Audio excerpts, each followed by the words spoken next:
Hello everyone! Good morning! Today is Friday, June 20, 2025. Kumusta kayong lahat? Isang makulimlim na Friday morning sa amin dito sa Binyan. Hindi ko alam kumusta ang weather sa inyo. So, kumusta? Welcome back sa ating channel. This is Jing Magnus Garden. My name is Jing and I'm the garden owner. And we're trying to film almost every day para mag-flex natin mga halaman for sale. And paminsan-minsan naman nagbibigay tayo ng mga tips when it comes to basic gardening. Yung mga information, yung mga knowledge na acquire ko during our plantita journey. Sana naririnig niyo ako. Which I wanted to share with you guys para sa mga nagsisimula pa lamang sa pag-garden ay yung mga newbie when it comes to pagtatanim. So, today's video, wala akong maisip na tips, pero baka sakaling along our filming or video is meron akong maisip. Abang-abang na lang. Naubusan ako ng ideas, pero habang nag-iikot ako na dito sa ating garden, nakikita ko na yung problema na epekto ng araw-araw na pag-uulan. So, yung mga halaman na hindi kaya, yung laging basa, laging wet ang kanilang lupa, is kailangan nating i-secure. Lilipat ko na sila kasi meron ako nakikita na nabubulok na. So, ayan. Yun din yung problema minsan kapag ang soil mixture is hindi maganda. Maybe because yung mga lupang ginamit ko previously is nag-compact na sila. Kumbaga yung mga organic matter is tag dito na nabulok na. So, mag-compact na sila. So, ayan. Today, flex lang tayo, ha? Flex lang. So, for first plant natin, ito yung mga halaman na isa sa mga kinabaliwan ko nung panahon na naging uso siya. Yung nagsisimula pa lamang ang pandemic. Pandemic kung tawagin kasi ng pandemic na nangyari yun, ang mga tao halos is naging plantita. Doon nagsimula yung mga vlogger na mga paghahalaman, yung mga umakyat sa mga bundok, yung mga nagtatanim. And itong halaman na ito isa sa mga sumikat kasi napakadali niyang buhayin, hindi siya ganun ka-arte. Kaya ating payong isumin natin at masilaw. Ayan. What I'm talking about is the caladium. Ayan. Kung kayo ay followers ko na since pa, alam nyo, once upon a time, nabuang ako sa caladium. As in, grabe yung collections ko ng caladium before. Bumibili ako talaga yan sa Palawan na bumibili ng caladium before kasi ang gaganda ng caladium nila. Yan. Caladium. Ilan na lang yung caladium ko. Kasi itong caladium na to is ano siya natutulog. Natutulog na halaman. Tapos magigising na lang sila kung kailan gusto magising. Ayan.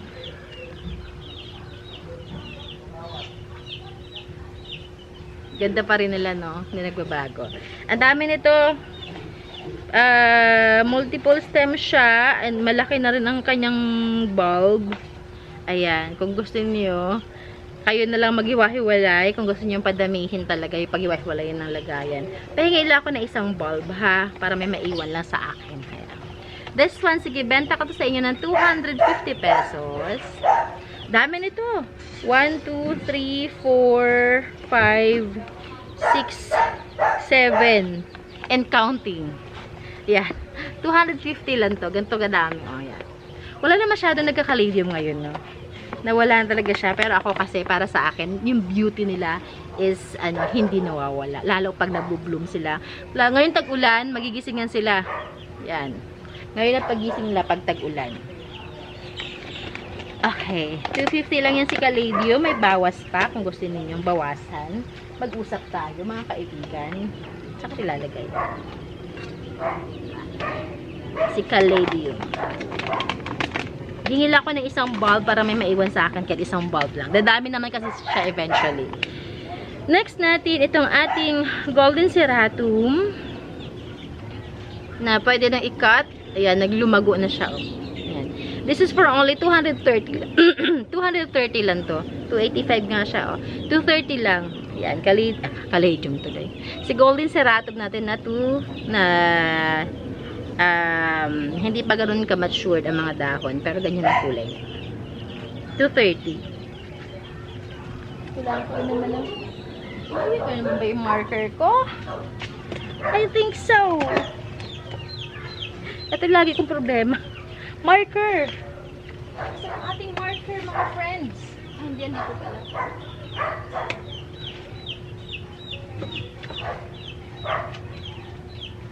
Next natin, ay itong ating, hindi ko maalala kung anong ID niya. Kasi nakatago siya. Pero parang ka-family siya ng ano eh, family siya ng mga anong thorium ba yun? Sila Glorious and Glorioso, baka ma-anthorium ba sila? Ayan o, yan siya.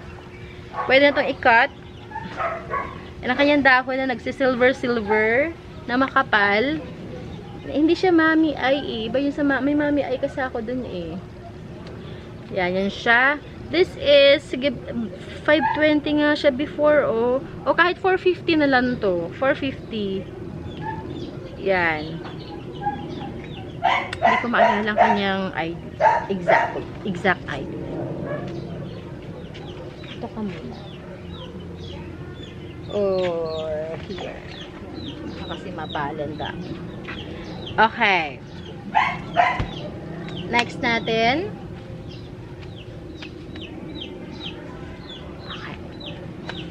Oh, ganda ang kanyang var. Ang ating variegated Peru, na isa sa mga paborito kong halaman. Yan ang var niya. Ilan daw ito? 2, 4, 6. 2, 4, 5 lang pala. Galing mo magbilang. 5 lang pala. 2, 4, 5. 5 na dahon. Ang yan ang mga var niya. Good genes talaga siya. This one I'm selling for only 400. Yan. May mga budget meal ako doon. Nabenta ko na pala kahapon yung isa. Ito naman is kanyang reverted to eh. Pero parang magko-color na siya oh. Reverted yan. Reverted na Peru. Pero feeling ko may color na yung bagong dahon. Ito. Sige, ito naman, I'm selling this one for only 250. 250 to. Ganda no? Tinanaabangan natin yung kanyang bagong dahon kung reverted siya. Kung bumalik siya. Yan. Yan siya. Ganun pa rin ang presyo niya kahit bumalik yung kanyang kulay, ha? Same price pa din.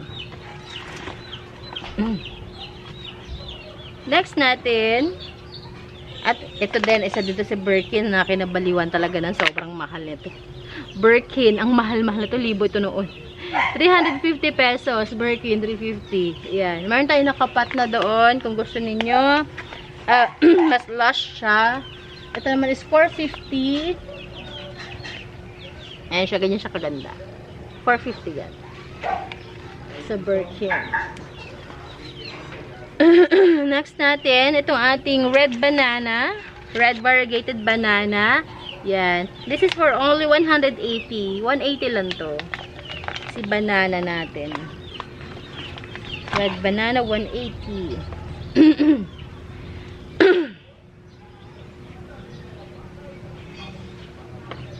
Lagyan natin ng tagging para wag natin makalimutan. Meron pa tayo sa likod na ipiflex sa wait lang. Next natin, mamaya natin ilalas itong isa. Pang-last na flexing siya. Ang ating golden calkins, isa din siya sa kinokollect ko kasi may ligis ako sa gold. Ayan, oh. Golden calkins, pwede nang i-top cut. May presyo ka na ba?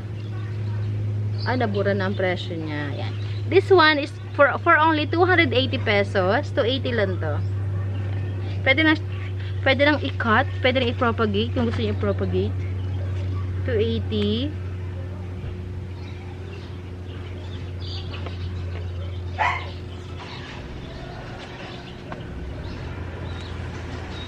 Okay, next natin sa likod. Etong ating cardboard na pagoda. Pagoda yata ito, mungkok. Hindi ko maalala. Pero maalala kung pagoda o mungkok. Kayo na magpaganda ha. Kasi yung partner nito na ibenta ko na sold ko siya sa 520 pesos. Ito naman, pwede ko ito ibenta sa inyo ng 380 kasi hindi na siya ganun kaganda. 380 na lang to. Cardboard mo. Ganyan. I-top cut nyo na lang para magbigay siya ng bagong babies. Pero, kung gusto nyo, i-rehab nyo na lang siya. Pag hindi nabenta, ako na lang gagawa. Pagandahin natin. Ngayon yung panahon na the best season, or yan, panahon nga na mag-propagate kasi hindi mainit. Pero iwasan nyo lang na isabak sila sa ulanan. Kasi may tendency na madurog or mag-root rot or mabulok. Pero ngayon yung season na magandang propagator, lalo pag yung mga sa mga marketing or sa air layering, ngayon yun gawin. Mas mabilis ang pag-ugat ng halaman. Malamig kasi. Next natin, itong ating Piñati partita. Piñati natin, this is for only 150. Yan, Piñati 150. I-propagate yun kung gusto i-propagate. Okay. Piñati 150. Huwag natin lagyan ng tag price. Nagbabago din sa presyo niya. And, we have yan. Ito ngayon ko lang ito ginawa. Nilagyan ko siya ng pool. Nakita ko doon sa dula. Ay, gumanda na siya ng gumanda para Paraiso Verde natin. Yan. Trailing Paraiso Verde. Hindi ko lang lagyan ng dito. Lagyan natin ng kalang. Yan. Paraiso Verde natin na with pole. Yan siya. Super duper lush. Ayan. Closer look. Yan. This is for only, sibigay ito sa inyo ng kahit 380 pesos. 380. Yan siya. Ang mura ni Paraiso na ngayon. Grabe, libo na to before. Yung ganito, libo to. Pero dahon nga ang presyo nito before eh. Ang una kong Paraiso Verde sa regalo sa akin, meron tayong follower and friend na nagregalo sa akin. Nabili niya na 900 pesos. Yan. 900 yun, dalawang dahon. Ngayon, ganyan ang Paraiso natin. Super lush na, pero ang mura lang. Yan. Sino sa inyo may Paraiso Verde pa? Ganda naman kasi, dahon niya, Meron tayo ditong alam ko naglabas ako ng budget meal niyan eh. Wala, hindi ko na tinuloy. Ito na lang. Giant form naman. Giant form. Yan. Giant form na to. Malaki na talaga siya. Same price din, 380. 380. Giant form.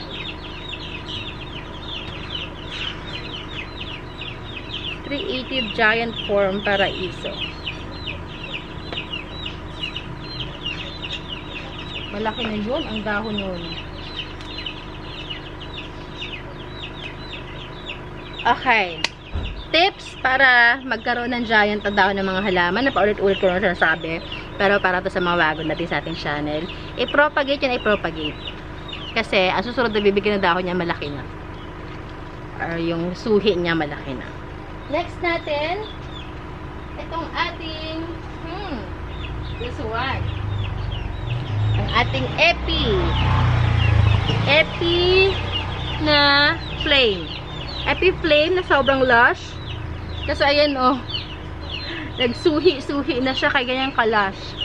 And Epi flame natin na super lush. This is for only 530 nga siya. 480 na lang to. 480. Yan. Ang ganda nito sa loob ng bahay. Pwedeng pang indoor or sa mga gilid ng mga terrace. Next natin, this one. Epi Albo. One of my favorites din. Epi Albo natin. Ayan siya. Ipopole ko na to. Kaya man ikakat ko na siya pag hindi nabenta. Kailangan niya ng gabay.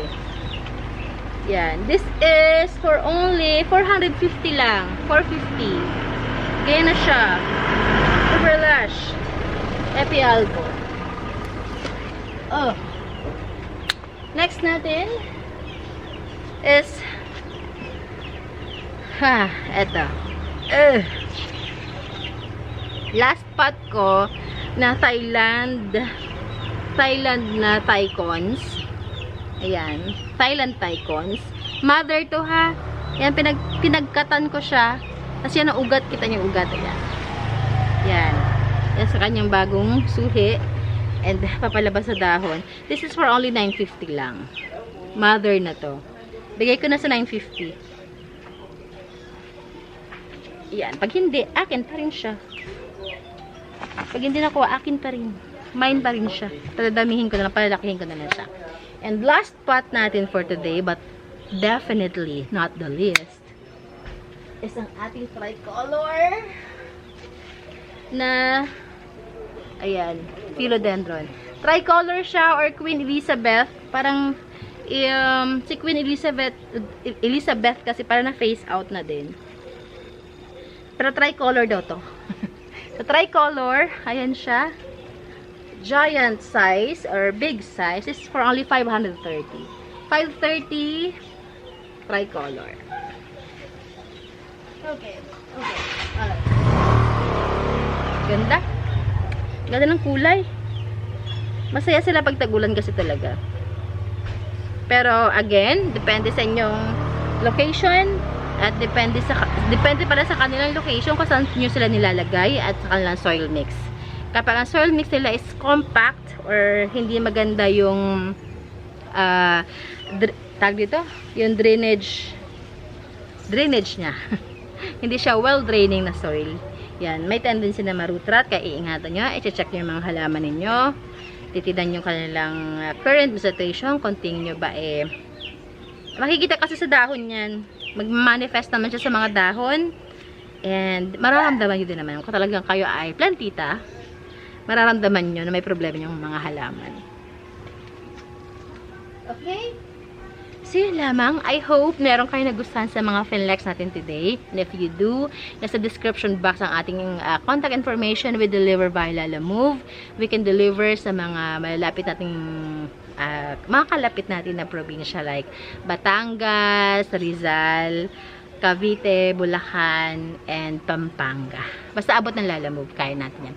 Yun lamang, maraming salamat. I hope you guys are okay. Happy weekend everyone. Pahinga ng mga nanay. Last day ng school. And, yun. Enjoy the rest of your day today. And I'll see you hopefully tomorrow. Bye everyone. God bless you all.